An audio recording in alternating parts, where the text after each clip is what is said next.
कांग्रेस ने कहा कि यदि हम सत्ता में आ जाते हैं तो सहारा के लिए हम लड़ाई लड़ेंगे। सहारा का जो भी जमीन जायदाद जो भी हो उसे सब नीलाम करके। नमस्कार साथियों, केडी तक यूट्यूब चैनल में आपका स्वागत है।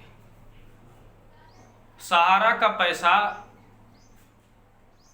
उन तमाम लोगों का फंसा हुआ है जो गरीब हैं, जो अपना पेट काटकर सहारा में पैसा जमा करते थे,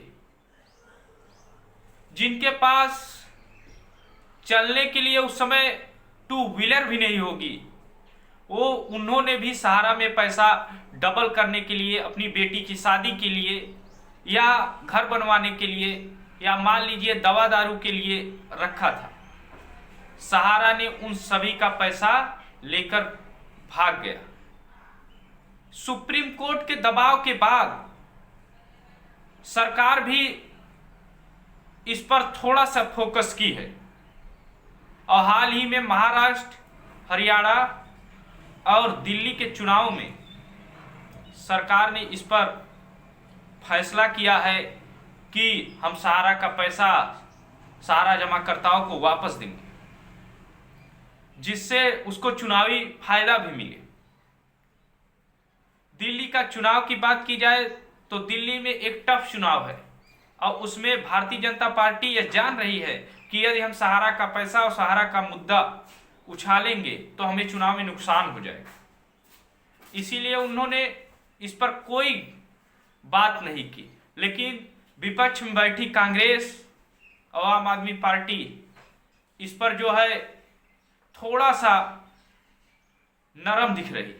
उन्होंने यह मुद्दा उठाया है चुनाव में और खासकर कांग्रेस ने कहा कि यदि हम सत्ता में आ जाते हैं तो सहारा के लिए हम लड़ाई लड़ेंगे।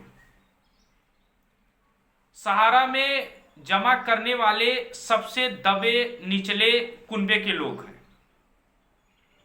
उन्होंने ऑनलाइन भी करवा दिया है, रीसबमिशन भी करवा दिया है जिनका गलत था, और रीसबमिशन के बाद भी पैसा अभी तक आया नहीं।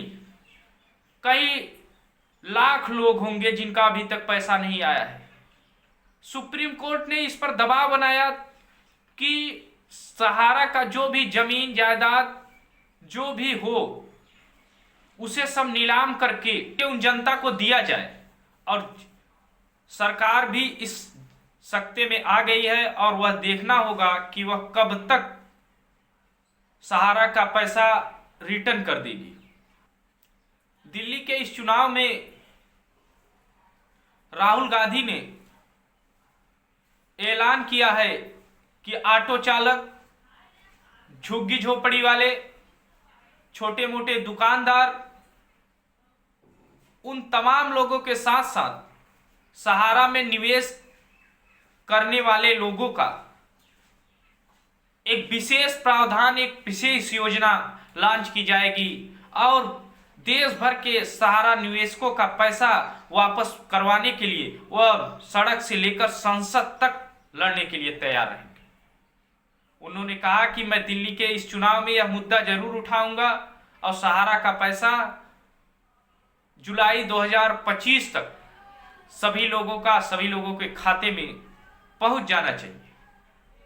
सुप्रीम कोर्ट का 2 से 3 बार, 4 बार, 5 बार दबाव आ रहा है।